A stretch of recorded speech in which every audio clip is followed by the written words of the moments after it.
I have to read about the chain. Man, the chain just looks, I shouldn't be, this is a reaction video. That chain is hideous. What's up, internet? Welcome back to the channel. Gonna do something a little bit different today. Actually, we're doing a lot of stuff different here. Do you like my new setup? I like my new setup. I feel like it's a little insight into boredom. Actually, it's not really. Yeah, I felt like this would provide a little more hominess, less of the, honestly, I think the other position felt more like some kind of evil lair, which is not bad. I'm a fan of evil lairs, but I think that for these vlogs or these desk things, I think this is a better solution. Plus my arm gets rid of the corner, which is really nice. So it looks a little bit more normal as I can get it. Anyway, this week we're gonna do something a little different. God, redundancy. And I'm gonna loosely call it Kit of the Week. I mean, I know I used to do Kit of the Week for, just cycling kits. Think of this kit as the embodiment of all kit. So everything that goes into cycling, all your components, all of the accessories, especially clothing, but we're gonna just kind of do a little bit of everything here. Anyway, enough rambling. Let's get on to the first thing here. The Rapha release, just like the little teaser that they have for the upcoming season. A couple interesting things happening on this. I guess the first thing would be the shoes, redesigned shoes. There's not a lot to look at here. There's just a couple pictures. They're being really coy about it. A few things that are really noticeable right now. I mean, obviously it is a laced shoe, the interesting lacing pattern. They're obviously not giving you a very detailed look at that. They do give you the look on the sole, which is vented. That's not a new thing, but there are vents there. What is interesting is they've decided to do an entire rubber coating on the sole. For a lot of the road shoes, makes a lot of sense because road shoes are almost useless in almost every situation outside of just being on the bike. So the rubberized portion there, kind of, if you have to walk over anything, you still get all the lightweight factors of a road shoe, but still have a little bit of traction. I'm guessing that's what they were going for. Traction while scrambling and skidding around local trails. I'd still say that I would like to do mountain bike shoes for almost all of my non-road riding. In fact, I'm riding mountain bike shoes on just about everything. But for a lot of people that really like the simplicity and the lightweight factor of a road shoe, this is probably going to be really, really attractive to a lot of people. Next up, it seems like they're focusing a little bit more on their women's bibs, which is always a positive.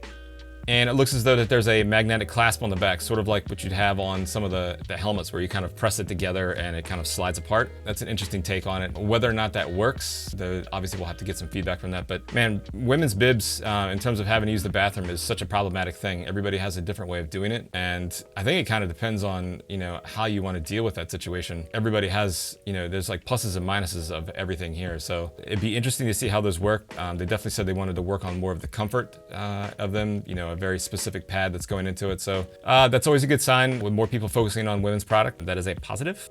Next up, it'd probably be their core shorts. Core is their, like, if you're not familiar with their core line, is their budget line. So basically they're adding the cargo pockets to the core line. As I say, they might have been labeled ridiculous, but they're quickly becoming ubiquitous. I haven't had a chance to even test those things, but there's some people that I've talked to that previously did not like the idea of cargo pockets on bib shorts, ending up trying these, or at least the Pro line, the Pro Team line, and they liked them and it worked really well. So yeah, Rapha, if you're listening to this, send me some shorts. I want to test them. Another thing that they announced in this was the commemorative jersey for Nelson Vales, Olympic medals. He got the silver, and I think it was the '84 Olympics. Yeah, in LA. So that's pretty cool that they're doing that for him. The other thing they released was a special edition jersey for the anniversary of Pantani's death. I kind of like some of the stuff that's going on in the background here. And obviously pink, for his Giro win. As polarizing as he is, there's always going to be a part of me that really enjoyed watching him ride, regardless of what we came to find out later. I will say, I mean, I like the patch that's on the back here, but their jerseys, their commemorative jerseys and their special edition jerseys, they're just not, they just don't seem like they're the same quality that they used to be. Back when I first started to really get interested in to what they were doing, this is back like 2009, and everything that they put out back then was like extremely well crafted and tailored, and the sublimation on this is, I don't know, I'd rather see something else done here. I don't know what it would be, but that's just initial thoughts. All right, keeping on the Rapha tip. One thing that recently kind of blew up was the kit reveal, the team kit reveal of EF Education First Pro Cycling. So yeah, the EF Education team kit reveal, I thought was pretty cool. The way they kind of, is it the Rapha shoes there? Yeah, getting back on track. Yes, Rapha went way over the top, like they always do, talking about the significance of the jersey and how it's game-changing and different. And of course, the internet struck back, as it always does, saying that they're not the first to use pink and blue, which they're not. Lamprey obviously did that. They're also not the first to do this tie-dye style. I think that was Team Dream Bicycling Team. I think they they were the first ones to do it. To be honest, I'm not entirely sure if they were the first ones to do it, but Rapha's also kind of snagged some designs from those guys, so I'm sure that people love to go after Rapha. That being said, the entire industry tried to copy what Rapha was doing back, 2010, 2011. Everybody had to have the retro style, all black, minimalistic. God, somebody even put the bands on the sleeves to copy that. So it's a circular thing. Everybody kind of does it to everybody. Bringing it back to the point, I'm pretty sure this is the first time that any team has had tie-dye as their team kit. I haven't done any research on that, but I'm pretty sure that that's the case. Unless you're like Team Lithuania. Didn't Lithuania always have like a tie-dye basketball jersey, like the basketball team? Anyway, I think they look awesome. They've already won a bunch this season. For as little as I've been looking at pro cycling, they've definitely looked pretty cool. I will say I'm not a fan of the bucket hats. I just don't need the bucket hats, but I do like that black jersey though. Although that brings in the Man in Black Astana thing from back in the day. Doping accusations, whatever. Anyway, enough on Rapha. The other thing I wanted to look at real quick, just to point out, was on KitGrid's feed. He had posted some stuff recently from TwinSix. They are constantly putting out new designs. So if you haven't checked out TwinSix before, they always have something going. Man, that's pretty cool. Urban camo with the, is that an urban camo? The blue? Anyway, with the birds, that's kind of really cool. I like that as well. I can't do white, but I like the colors. I really like this. I don't think I could wear it, but that is a visual punch right in the eye in like the best possible way. I also seen on here, really dig this this kit here. Also done by Rapha and their custom line. That is sick. I really like that. And this was just today on his feed, and I'm gonna say no.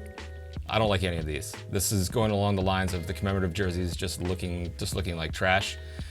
This is, yeah, a lot of that pretty much.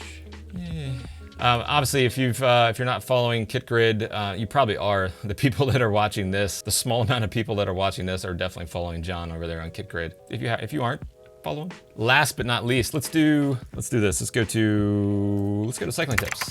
If you're on the internet, then you definitely know that SRAM released this today. This is the SRAM Red ETAP AXS. I haven't read this yet, so this is pure reaction. There's always going to be new stuff. That's the way the industry is. It just constantly goes and goes and goes. There are some really interesting things happening here with the range in terms of what they're saying that it can do. I have to read about the chain. Man, the chain just looks. I shouldn't be. This is a reaction video. That chain is hideous, but I'm sure that it has a reason. I just wanted to touch on this real quick. I really should have read something about this. I mean, the embargo just lifted en masse, and my Twitter feed suddenly just ground to a halt because everything was the SRAM. Let me know what you think of the new group set, whether or not that interests you, and any of the technology that's going on there. Yeah, what are your thoughts? And also, what do you think about the shoes? I think the shoes look pretty decent. And also let me know if you want to see more stuff here. If you want to send any ideas in, you're always welcome to send something in. I'll probably set something up on Twitter and Facebook. Should I do a Reddit? Is that what people do? You send some things into Reddit? But yeah, send some ideas in and stuff that you want to see covered or stuff that's new, and I'll see if I can cover it on here. If you liked the video, you know what to do. Give it a thumbs up, subscribe if you haven't already, and I'll see you in the next video.